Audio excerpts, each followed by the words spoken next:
Hello and welcome to episode 126 of The Pitcher or the Hitter, the podcast by the M-SABR Dynasty League for the M-SABR Dynasty League. I am Cam. I'm Sahil. And last week, in a very special segment, we drafted rosters of players under 25 years old.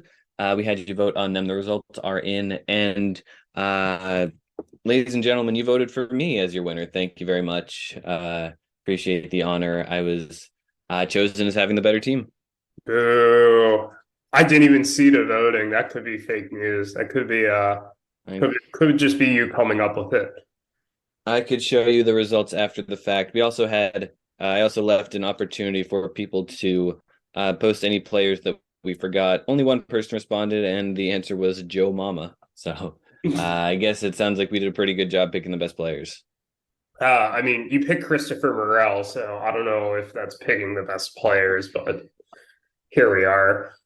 Hey, Christopher Morel is good. He hits the ball hard, and yeah. I refuse to believe Christopher Morel is a good player. He's driven in 3 runs since we recorded that in just 3 games. So Yeah, he's brought his average up to 280.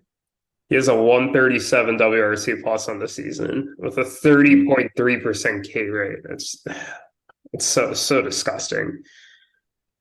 No, this just hurts my soul. But and enough about Christopher Morel. There are way more interesting players that we get to talk about today. There were 3 big trades. One involving you. I can't wait to talk about that one. But we did have another trade to talk about before that. Ruthvik traded Ceddanne Rafaela and JP France to Team Resnick for Aroldis Chapman, Matt Moore, EBO's 2025 third, and Anthony's 2025 third. Cam, would you like to go first? Yeah, I don't really have thoughts about this one. He's been trying to trade France for a while. I think he got a reasonable enough return. Matt Moore's been a decent holds guy. Chapman's been a decent reliever too. Had a nice bounce back year. I kind of thought he was washed last year. Rafaela, we talked about him last week. He's kind of lost value. He was cut today in Gallardo. And yeah, a couple 3rd rounders. I don't have a whole lot more to say about this. Chris fucking Taylor just hit a grand slam as you were saying that off of Brian Baker. I don't like this. Yeah, with respect to the trade, I mean, I think it's relatively even. I mean, I don't have a ton to say. I'm not a huge Rafaela guy or a France guy. I think Rafaela is a decent gamble for Anthony, losing team, always good to get some prospects in. He does have, he's on quite a few top 100 prospect lists. Matt Moore is basically just a waiver wire pickup reliever, like decent holds guy, but whatever. Chapman's a little more interesting to me. Obviously, he's the bigger name, but the Rangers just announced after the break that he's now the co-closer with Will Smith. And this past weekend, Chapman got 1 save on Saturday where Will Smith pitched an inning and 2/3 before that. But on Sunday, Will Smith got the save despite throwing more pitches or throwing longer on Saturday. Smith was the one who came in on Sunday. Chapman did not pitch. So wondered there's some sneaky value for Ruthvik here, maybe picking up a couple extra saves than he thought he would otherwise get. Could be an interesting one for him. Yeah, I think so. Not a whole lot more to say about it. Exactly.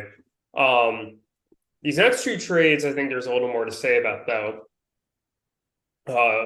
There is a surprise 3-team trade. EBO received Anthony Volpe and Nick Frasso. You received Eduardo Rodriguez and Jeff McNeil. Ruthvik received Adbert Alzolay, Cam's 2025 second, and Erik's 2025 third. Cam, this trade involved you. We have very different opinions here. I'm going to let you make the pitch for why this is a good trade first, and then I'll come and eviscerate you. Yes, I think it's a fine deal. I've been trying to get Erod for a while. I brought Ruthvik in thinking we could maybe get a three-team deal because Zane wanted a lot for Erod, and he kept kind of upping the stakes. We brought Ruthvik in. He was trying to get a reliever from them. He almost got Clay Holmes from me. EBO wanted Kelnick, or it's interesting. Sully wanted Kelnick really badly, and Zane really wanted Volpe, and Zane ended up kind of winning out in that respect. I like Erod a lot. I really desperately need him. I have like one healthy starting pitcher right now, and it's Paul Blackburn. No, I did cut Paul Blackburn today to make room for Erod, but still, I really desperately need starting pitching. They're all hurt, every last one of them. Erod has been having a great year. The FIP backs it up too. He's looked good, a great ERA. Jeff McNeil has kind of been struggling this year, but I have faith in him to bounce back. He hasn't. He was a Silver Slugger last year. I think he'll be fine in my lineup. Not a long-term piece or anything, but I think he's still. I think he out-hits Volpe the rest of the year.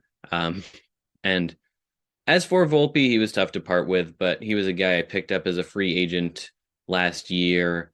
I think, I don't know, the steals are nice, but the low on base percentage is just so frustrating to roster. I've been benching him a lot, and I'm kind of choosing Zach Neto over him. I have a lot of shortstops. He doesn't fit in this window right now. I don't know. It's a bit of a gamble, but I'm desperate for a pitcher. That's what this trade reeks of. It reeks of desperation to me. I don't like this for you. I think Grayson Rodriguez, or sorry, not Grayson Rodriguez, Eduardo Rodriguez. I think he's having a perfectly fine season. But it is most definitely a career best season. His lowest ERA before this year was a 3.81 ERA back in 2019. He had 4.74 in 21, a 4.05 in 22. He's dealt with an arm injury this year already, and for a team that is dealt with quite a few pitching injuries, that's definitely a bit concerning. I don't think he's really a top level starting pitcher. I think he's a very solid complement to what you have in a rotation so far, but I don't think he's anywhere close to an ace over a long period. I think that Volpe going into the season is a top 5 to 10 prospect. Yes, I know that he struggled to start off a bit. The power and speed is still there. He's still incredibly young.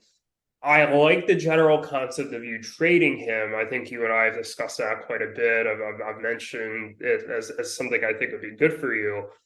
What I don't think is necessarily as good as a return, and I wonder if there's something you could have done a little better there.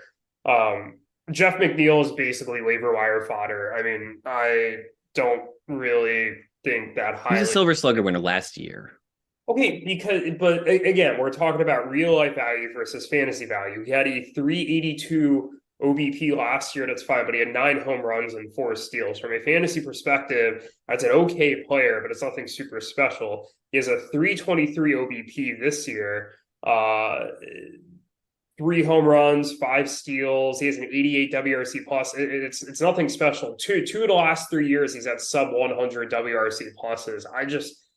I don't really see the appeal with him. He's not a big power guy. He's not a big speed guy. He's not giving you a lot of runs or ribbies.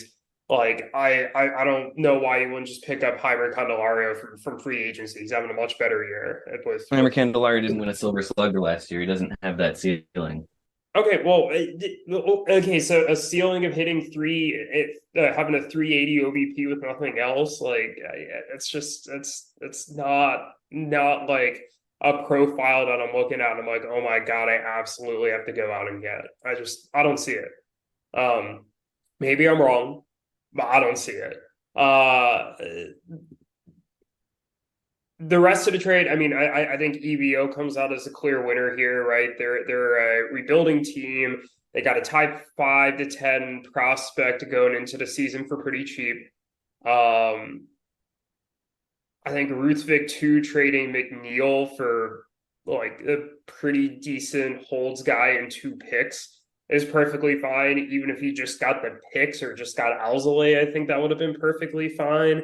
Like, I think you come out the big loser here. Ruthvik does decent here, and EBO comes out the big winner. But I think this might be the one trade that you and I have disagreed with more than any other trade we've discussed in the podcast era.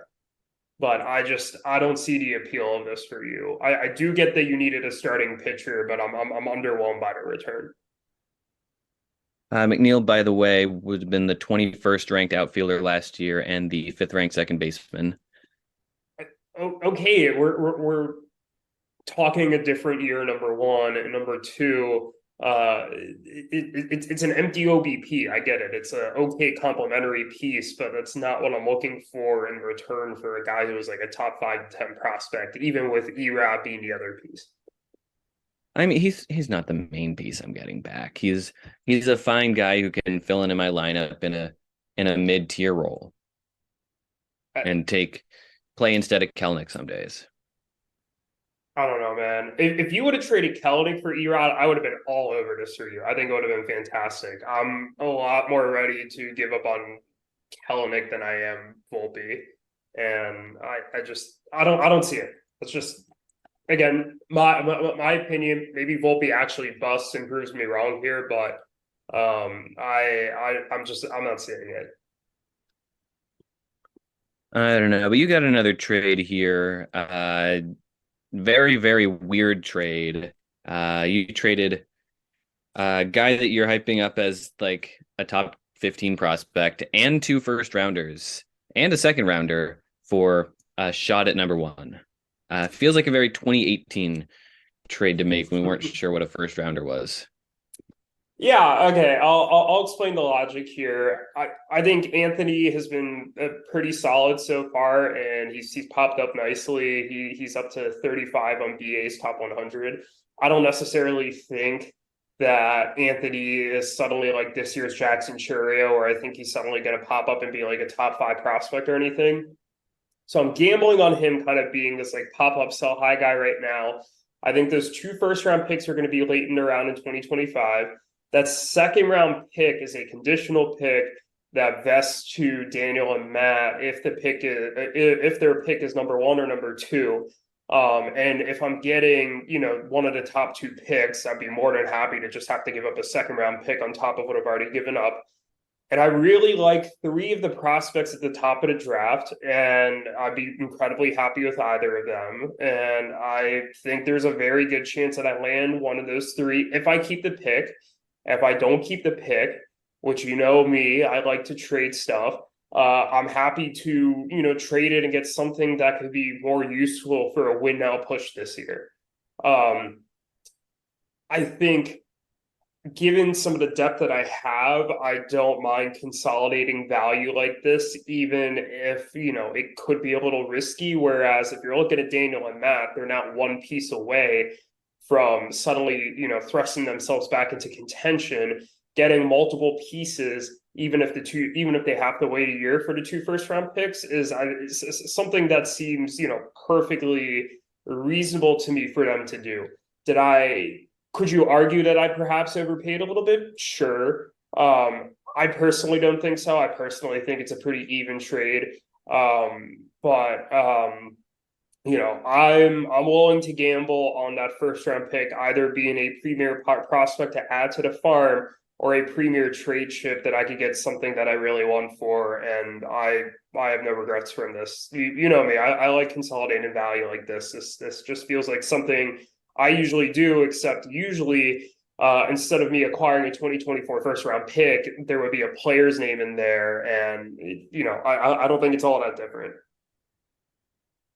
Yeah, see, I saw what you had given up, and I was worried about, oh God, which top 20 dynasty player are you going to get now?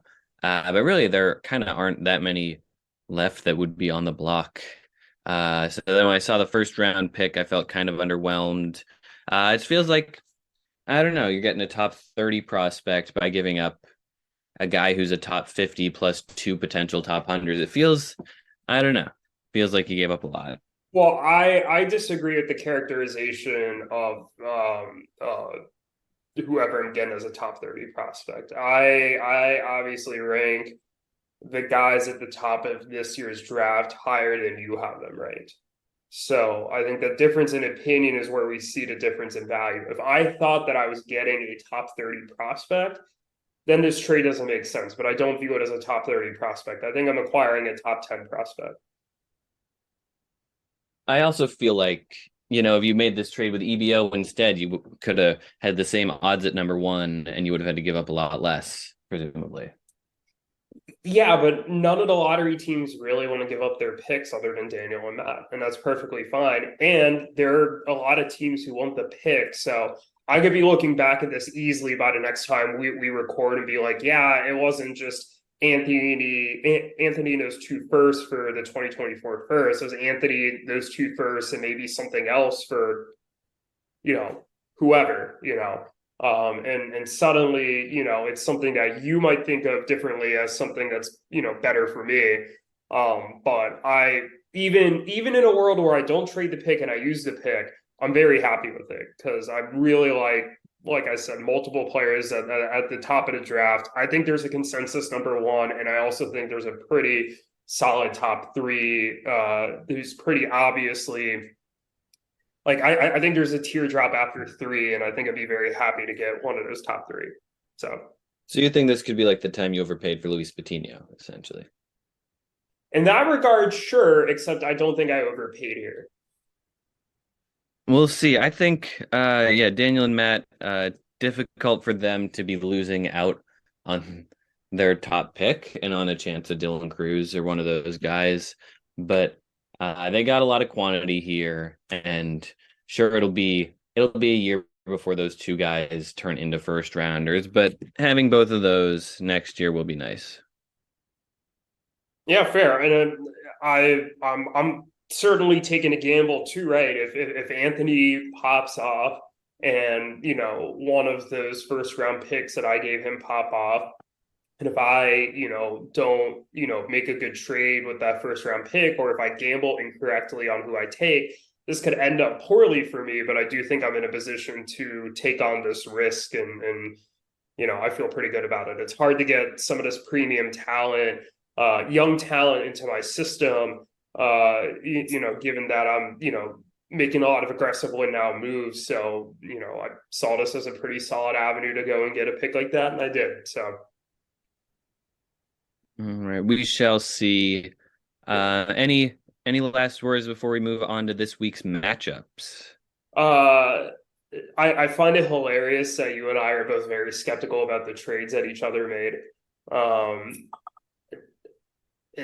I don't feel like we've had an episode recently where you and I have been on such opposite sides of each other's trades like this. I will also say before we get to the matchups, one other notable transaction came down this week that I think is worth talking about. Heriberto Hernandez has been cut. Yeah. What do we make of that? Yeah, so let me pull up here to see what pieces Erik ended up giving up for a guy that he would end up cutting. And I should have done this beforehand. While I'm doing that, with us disliking each other's moves, maybe you could say that this was the real toxic week all along. Yeah, it honestly maybe. Maybe. I mean, you weren't really around for our matchup, so it's nice to be able to duke it out like this. Not really face to face. I'm staring at a small square that is you on a road. But nice to be able to duke it out. Yeah, so I'm looking here, the picks, and I'm not sure which picks exactly Erik was the one who gave up. But it looks like you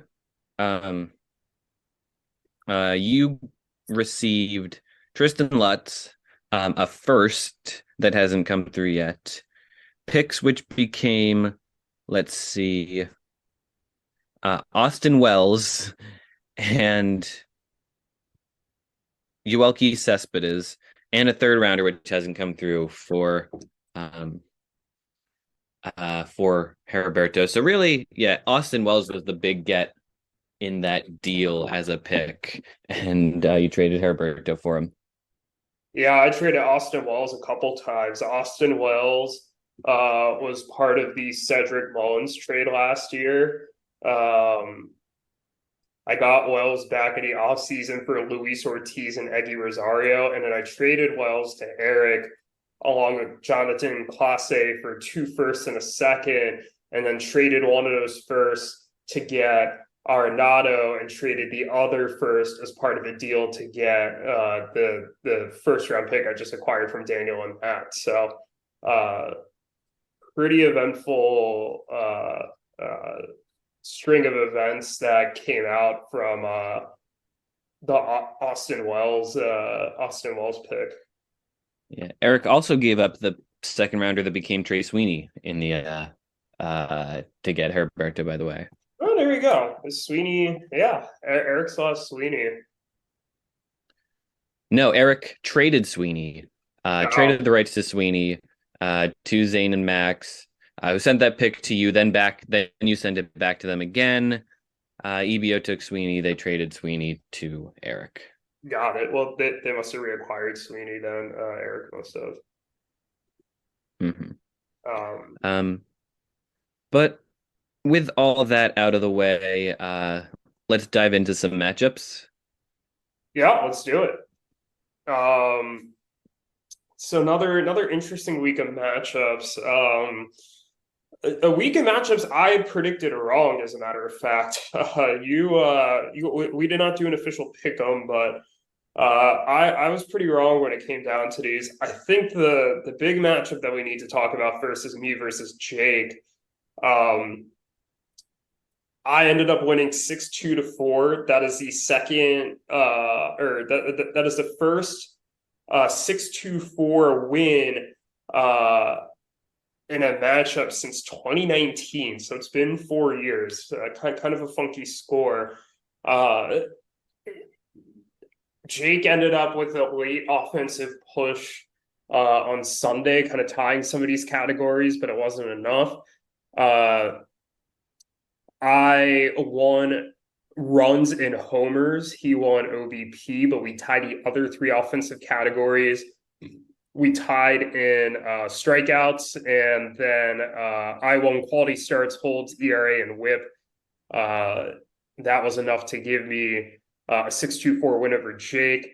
Looking at the big picture here, and I'll let you dive deeper into some of the specifics, but particularly huge for the playoff push here. I've now swept Jake on the season, which gives me the tiebreaker. I am now a game back of Jake in the standings still, so Jake is still in first. But if I was able to tie him up in the record department, then I would hold the tiebreaker. Big week 1 win, and then a win here in week 14. My offense dominated. 27 homers, 79 ribbies, 87 runs, 11 steals, 31 doubles, 353 OBP. Also a very good pitching week, 9 quality starts out of 13. Great ratio there, 10 saves, 8 holds. So solid production out of the bullpen with a good 2.43 ERA, 0.96 WHIP, 118 strikeouts. Jake was very close to me across the board in most of these categories. He had a few more saves than I did with 3. I had 15 more runs, and there's a little bit of an ERA and a WHIP gap as well as holds. But other than that, pretty close across the board. And another close matchup between what I would call the two best teams in the league. Yeah, you played great. Jake played really well too. Way to battle back, tie up a lot of categories at the end. He had a big week from Blake Snell, who struck out 25 in 3 starts. 11 strikeouts from Devin Williams, who got 6 saves for him in the long week. Long weeks are weird, but Yeah. 6 saves in any week is insane. To be fair, they had four consecutive. Oh my God, five of them were in one-run wins over the Reds. You love to So see it. that's just kind of insane. Great week as well from Luzardo, who's currently getting blown up Monday night. He also had a good week hitting wise from Kyle Tucker, who would have been his matchup MVP if he won. JD Martinez was good. No, Machado would have been his matchup MVP actually. But looking over at your team, you just dominated. Great week from Carlos Correa. Great week here from Nolan Arenado. His first week on your team, he drove in 10 runs. Great week from Freeman. That's just like Uh, what Arenado's been on my team for like almost a month now. really? Man, The time trade was flies. June 21st. It is July 17th. June 21st. Wow. That this month kind of flew by. Um, I guess it took us a while to talk about the trade. But anyway, good week from Cedric Mullins. You had a great week from Kyle Bradish, surprisingly. Uh, Hey, who he he has re been elite like since May. He might be the Orioles' best pitcher. He's been who slept is on. this guy? I don't even. We got him in the Dylan Bundy trade way back in like 2020. Uh, Man, and he's developed into something good. He was a guy I traded Bryce Miller for in the offseason. Kyle Bradish. Huh? How about that? But your matchup MVP has got to be Mookie. He scored 10 runs. He had a 512 OBP, hit five bombs, drove in nine. That's back-to-back weeks with Mookie as your MVP. Yeah, Mookie has been unreal recently. I mean, he is everything I was hoping he would be when I traded for him. He's anchoring this team, and he's try eligible. I mean, outfield, second, and shortstop. I fucking love Mookie Betts. He is everything I could have hoped for and more. Hmm. Absolutely. Any other thoughts on your matchup before we move on to the next one? No. I think we covered that pretty well. Shout out to Jake's team. I will say I know it's a tough loss, but like he played super well, and he is going to be a tough out in the playoffs for anybody who has to face him. I'm not looking forward to potentially having to face him a third time in the playoffs. No, absolutely not. Let's move on. There were a few good ones. Let's talk about this one that had implications on the playoff seeding. Ruthvik got a surprising win over Andrew. We were just last week talking about Andrew's odds at the bye. Now he's losing to Ruthvik, who I believe is now tied for sixth with Conor. Yeah, tied for sixth with Conor. Let's see how who's got the tiebreaker between Ruthvik and Conor. Um, Looks like Ruthvik's got the tiebreaker, which means he's the sixth seed. Conor is currently out of the playoffs right now as we speak. Um, I will talk about Conor's matchup a little bit later. Um, he's actually playing Andrew right now in a very important possible matchup of the week. But Ruthvik gets the win in the long week. Didn't hit amazing, although he did steal 17 bases. It was really his pitching that shone, though. He had 10 quality starts, 8 saves. I'm going to give his matchup MVP to. There are a few different pitchers. Shout out to Logan Webb. Shout out to. Let's see here. I'm going to give it with a shout out to Kodai Senga. Let's give it to Joe Musgrove, a guy he's been trying to trade away. He had 18 Ks, two quality starts, 0.69 ERA, 0.54 WHIP. Really helped lower those rate stats. Hitting wise, a shout out to Lourdes Gurriel, his newest member of that team. Shout out to Acuna. Shout out to Anthony Santander, who's really providing all the power for that team at the moment. But yeah, Musgrove killed it. As for Andrew, he hit the ball well, 82 runs, 84 ribbies, but just couldn't get the pitching down. As the roto shows, he had a really especially rough week from Reed Detmers, Brady Singer, Ranger Suarez. Just couldn't get it done. Yeah, rough week for Andrew on the pitching side. Uh, Ruthvik's now won four straight. I mean, I think I kind of left him for dead when he was sitting at 3-6-1. He's since rattled off four straight, and they're like some pretty big wins too, right? He beat me. He's beat Andrew. That was a 7-4-1 and an 8-4 win. So not like he was just scraping by either. Um, although admittedly he did kind of scrape by against EVO the week before playing Andrew. Uh, and this off the heels of like, yes, he did lose a bunch of games early on, but they were some close losses. A 5-6-1 to Jake loss, a 5-7 loss to Jake, 6-6 tie to Conor, 5-7 loss to Yuki. Like, I I don't think this is a top team in the league suddenly or something, but like this, I think we maybe slept on Ruthvik a little too much. I definitely was not expecting to see him as the sixth seed, and I'm sure you're not pleased about that, given that you own his first round pick this year. I do, yeah. I wish he kept losing. I really would love to see him miss the playoffs.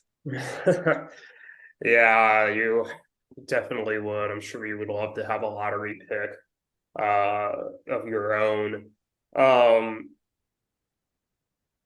but yeah, it certainly makes for some interesting implications for the playoffs, and we now have, let's see, there's Andrew sitting at 8-5-1. He's currently the four seed, and Yuki sitting at 6-7-1 as the eight seed. They're all two games apart. They're between Andrew, Erik, Ruthvik, Conor, and Yuki. They're within a two game range there. And if you take Ye- Yuki out, it's four teams in a one run range or a one game range. So It's tight, yeah, and maybe we took it a little bit for granted last week that Andrew was going to make the playoffs. yeah, I still think he's going to make the playoffs.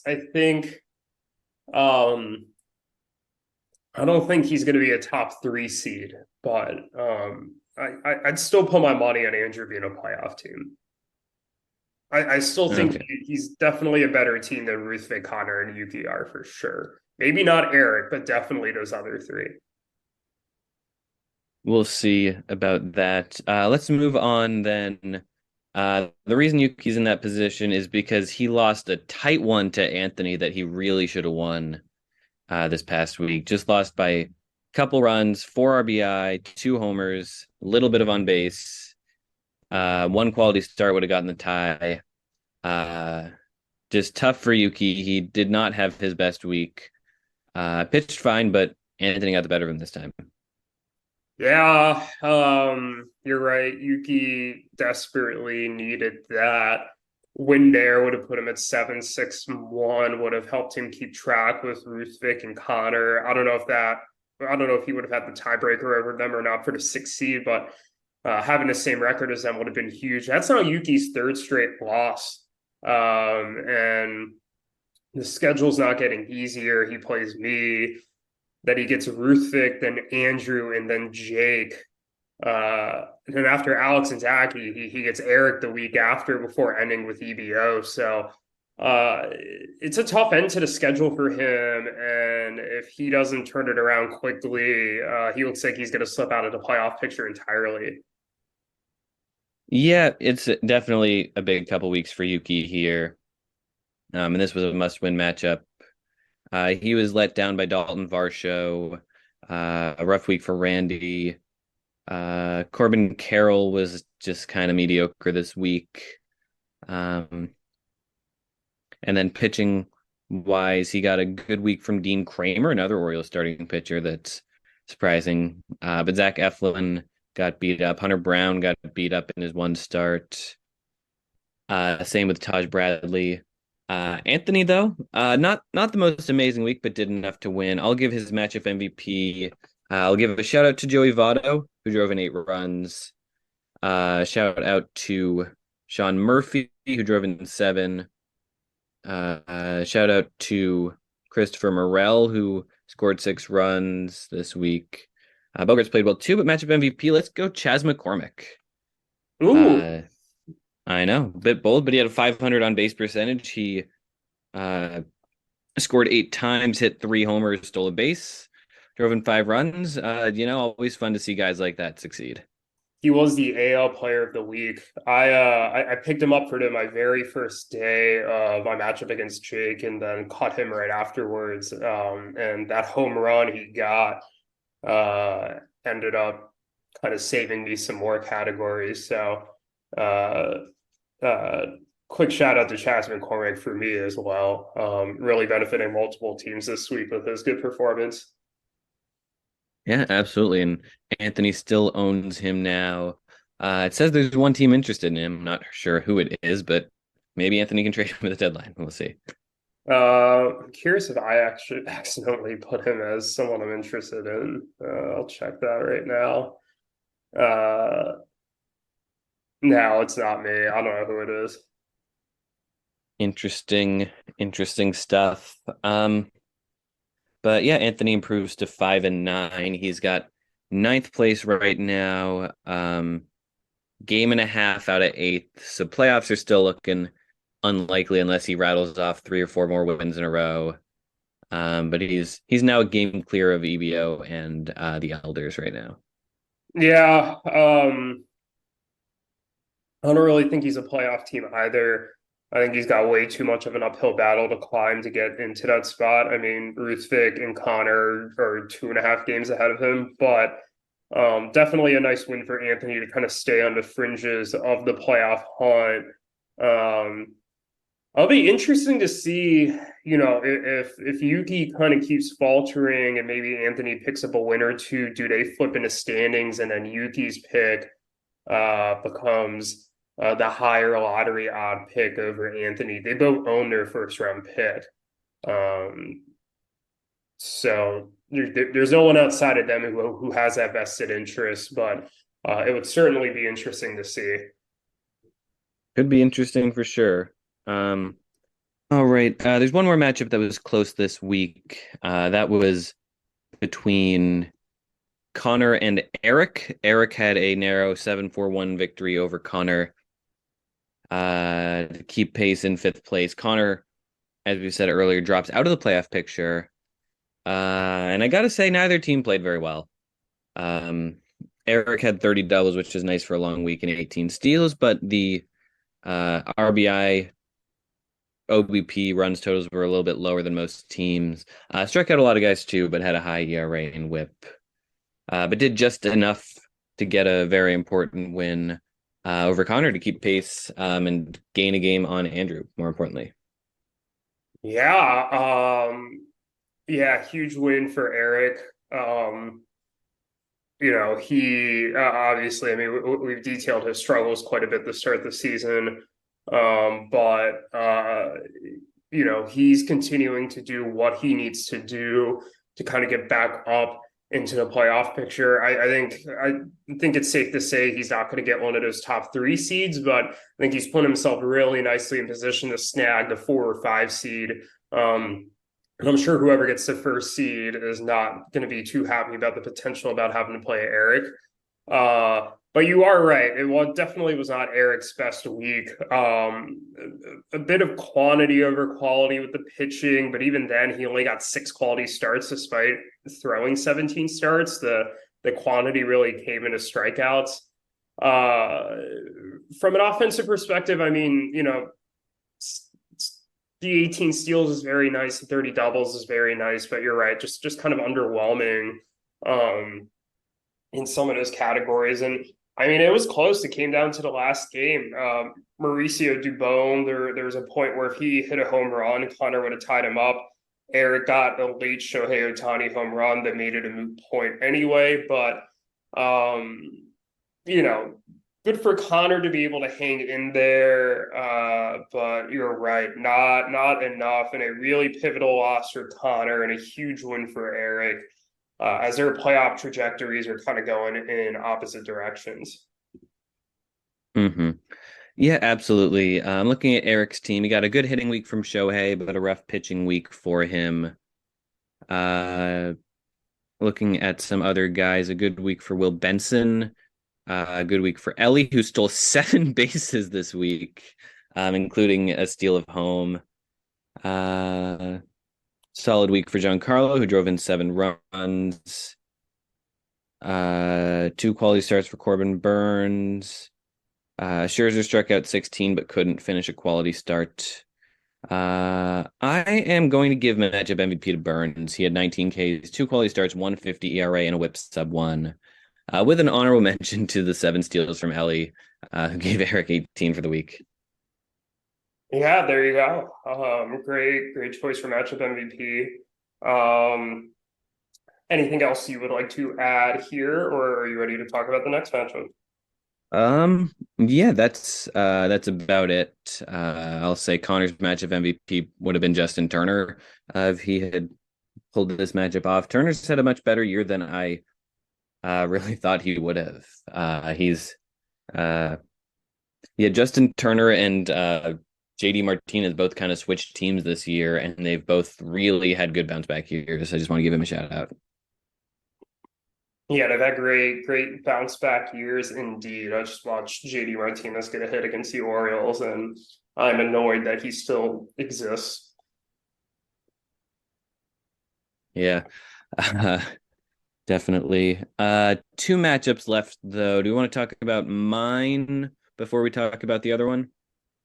Uh yeah, let's do it. Let's do it. Yeah, Go for it. It's your matchup. You do the talking. yeah, I played great. Really proud of the way my team played. I wish this matchup. I wish I had this line against other teams instead of having it be against the Drury. Let's see. Would I've Yeah, I would have beaten Erik this week. I would have beaten Conor. I think I would have beaten just about everyone except for you and Jake. Yeah, I would have tied Andrew, but other than that, yeah, it was 11-1. It was 12-0 for a little while, and then they got a couple late stolen bases. They were also very nearly setting the worst whip of all time record. That 1.873 just snuck under the record, however. Um, but yeah, I pitched decently. I scored 82 runs, 69 RBI, which was nice. If I hadn't had a really awful Sunday, I would have done even better. Shout outs first on their team. James Outman had a good bounce back week as soon as you cut him in Gallardo. They also had a nice relief performance from Brooks Raley. Looking towards my team, however, Volpe posted a 175 OBP for my team and while he was in the lineup. Rough week from India too, I'll say. But shout out, Lindor was great. Scored 7 runs. I think I'm going to give my MVP to Yoshida, who had a no, that's I'm giving to Wilson Contreras. Wilson Contreras was dynamite this week. 692 on base, 3 homers, 6 runs, 6 RBI, 3 homers. I might have said 3 homers. But he had 4 doubles too. Shout out to Yoshida, who drove in 9 runs with a 417 OBP. Shout out to Juan Soto, who walked 11 times. And shout out to Charlie Morton, who really held my pitching together this week with 2 quality starts and a sub 1 ERA. Great matchup for you. You know, great win. Hopefully, you can ride some of this momentum into a big matchup you have this week against Jake as you try to keep pace in the hunt for one of the two first round buys. Yeah, absolutely. This is going to be a very big matchup coming up for me. And yeah, the final one. EBO got a very big 10-1-1 victory over Alex and Zach to tie them for 10th in the standings, and I guess essentially take over that tiebreaker. They they pitched really well. They had a really strong week, I would say, on the pitching side. They got 5 holds, 99 Ks, ERA under 3. And Alex got some strikeouts, but a rough ERA and a rough hitting week. Saw them lose in big fashion this time. Yeah, not the best week for Alex and Zach here. Definitely a big loss. I thought they were putting it together a little bit, and I still think they are, but I don't think this week was quite indicative of that. For EBO, you have to like that they're keeping the ERA and WHIP low. I think they're starting to get a little bit of a core of pitchers here that look like solid pieces moving forward. I'm thinking, Spencer Strider, Yuri Perez, if they decide to keep him. Justin Steele. I know they just traded Eduardo Rodriguez, but he's been nice for them. The offense had a pretty decent week as well. I still think they are a ways away, but definitely a nice showing for them. This is their first win since beating Erik in late May. So it's been a month. Yeah, no, absolutely. It has been a little bit. I'll give a shout out to Michael Lorenzen, all-star, who struck out 11 batters this week, had a quality start and another 5 shutout innings on top of that. Good start from Matt Manning. 21 Ks from Spencer Strider, although with an ERA over 3.5. Matchup MVP really, though, goes to the one hitter who had a good week, and that's Cody Bellinger. And he had a phenomenal week. He hit 5 bombs, 12 RBI, 13 runs, stole a base, 488 OBP as well. I think he was phenomenal this week. Yeah, probably shouldn't have given him up in hindsight. He has had a very, very nice season, bounce back season with the Cubs. Yeah, for sure. But those are the long week matchups. Any other things we want to dive into before we preview week 15? No. Let's get into the preview. I can't believe we are already at week 15. We're about 2/3 of the way done to regular season. Feels just like yesterday we were starting the season. But we got some big matchups this week. Let's see. The top 8 teams are all playing each other. The current 2nd seed's playing the current 3rd seed. The current 5th seed is playing the current 6th seed, and the current 4th seed is playing the current 7th seed. So lots of good matchups this week that are going to have a pretty big implication on the playoff picture. Any of them in particular you want to highlight? Yeah, so we'll give a shout out to Andrew versus Conor. In a leaner week, this could have been matchup of the week. Andrew's really trying to get back into or really trying to remain in the top 4, whereas Conor is trying to get back into the playoffs. He'd been in the playoffs all year, really hasn't been out of a playoff position in a couple of years. He is currently out of a playoff position. He wants to get back in. This would be the place to do it. Shout out to Ruthvik versus Erik, the current 5 and 6 seeds. As the current 3 seed, I would love for Erik to remain as the 5 seed. I would also love to see Ruthvik drop out of the playoffs. So I am rooting hard for Erik this week, as weird as that sounds. And but the matchup to watch though. Yeah, the matchup to watch though has to be me versus Jake. If Jake wins, he's basically locked down the 1 seed unless he loses the matchups he shouldn't lose down the stretch. And if I win, then we got a 3-way tie for first, and we've got a really, really exciting pennant race coming up. So it's gonna be a big one. I'm off to a good start this week. We'll see how that continues throughout the week. Yeah, I mean, God, you could you, me, and Jay could all be 11-4. And then it really comes down to the tiebreakers. That's where it would get really important.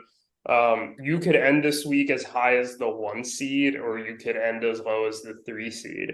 Actually, I think you, me, and Jake, that's the scenario for all of us. We could each end as high as the 1 seed and as low as the 3 seed. So it'll definitely be interesting to see. In particular, too, it's also going to be interesting to see what the final score is in that matchup if you win.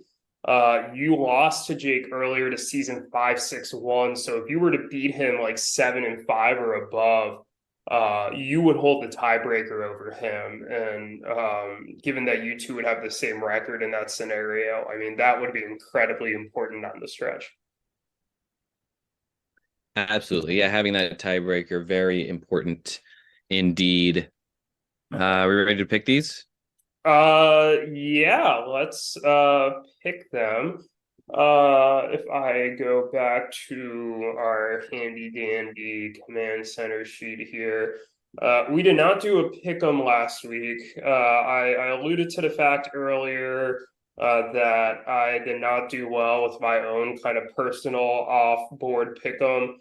And I'm not going to uh they're not worth repeating. It was pretty bad. But Cam or we didn't even go over what the pick'em was last time. Our results from last time. So let's add those up quickly. I picked you to win in our matchup in week 13. You picked me to win. You were right.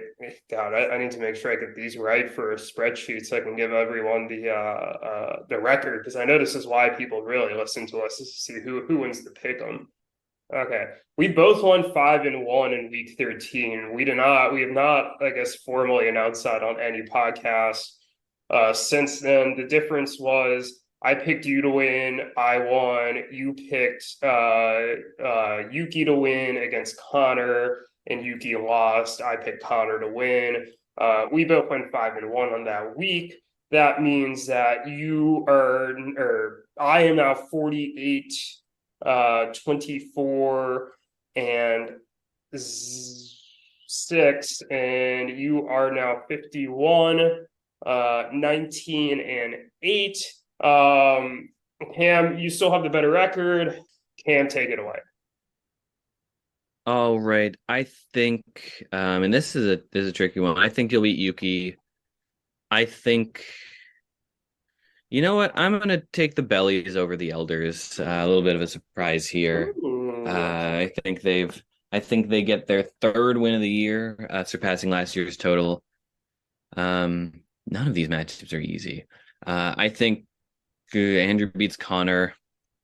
I think Erik will beat Ruthvik. I think Anthony will beat EBO. And you've been talking off air as if it would be some massive upset for me to beat Jake. Like, oh, the massive upset, like I'm Yuki or something. No, well, Um, neither of us but are particularly confident in you winning. I think that's what it is. I think because of all that, I'm going to pick myself. You know, I'm ahead in the roto. I like my team a lot. I started out 6-0 before I faced Jake the first time, and I had a very, very narrow loss that I really uh, easily could have pulled out the victory. I'm going to pick myself. You know, here's some confidence. Let's hope that turns my fortunes around. Fair enough. All right. It is now my turn. I will pick Erik to beat Ruthvik. I will pick EBO to beat Anthony. Partially to be different from you, and partially because I think, EBO was coming off a good week last week. Maybe they can keep some of that momentum. I think Andrew will beat Conor. I think Alex and Zach will beat Daniel and Matt. I think Alex and Zach simply have the better team. I will pick myself to beat Yuki. And I'm going to pick. I think Jake's a better team than you right now. And I know that you are ahead in Naruto, but if you're taking Naruto like recently, Jake is definitely ahead of you. If, as much as I really want you to win, I gotta go with my gut, and my gut says Jake's gonna win. So Jake's team's just playing really well. Your team is not playing as well as Jake's team. And while I'm gonna pick Jake. That's I don't have much more to say than that. I'm gonna pick Jake. All right. Um, well, you have picked Jake. We differed in quite a few, so you could really narrow the gap and then pick him this week if things go your way. Yeah, we had three different picks this week. If I am right on all of them and you are wrong on all of the ones that we differed on, I will be a single game back of you in the pick 'em. So maybe I need to start picking more different than you. That might be the only way for me to seriously get back. I really might be, and I kind of gifted you one by picking the jury over Alex and Zach. But yeah, You never this know. is They beat me, so you never know. they did beat you. Always glad to hear you remind us all of that. Um, Yeah, but yeah, that's gonna do it here. In uh yeah, week 14 recap on to week 15, home stretch of the season, month away from the deadline and a couple weeks after that before the playoffs. Wild time. A lot of playoff spots up for grabs. yeah, lots of playoff spots up for grabs. Indeed, I feel like everything that we know right now, it is easily going to be very different uh, by the end of the season. There's already been quite a few surprises, and I'm sure that more surprises are going to come. But yeah, that's going to do it for us. We'll see you next time. All right, see you next time. See you next time. See you next time. See you next time. See you.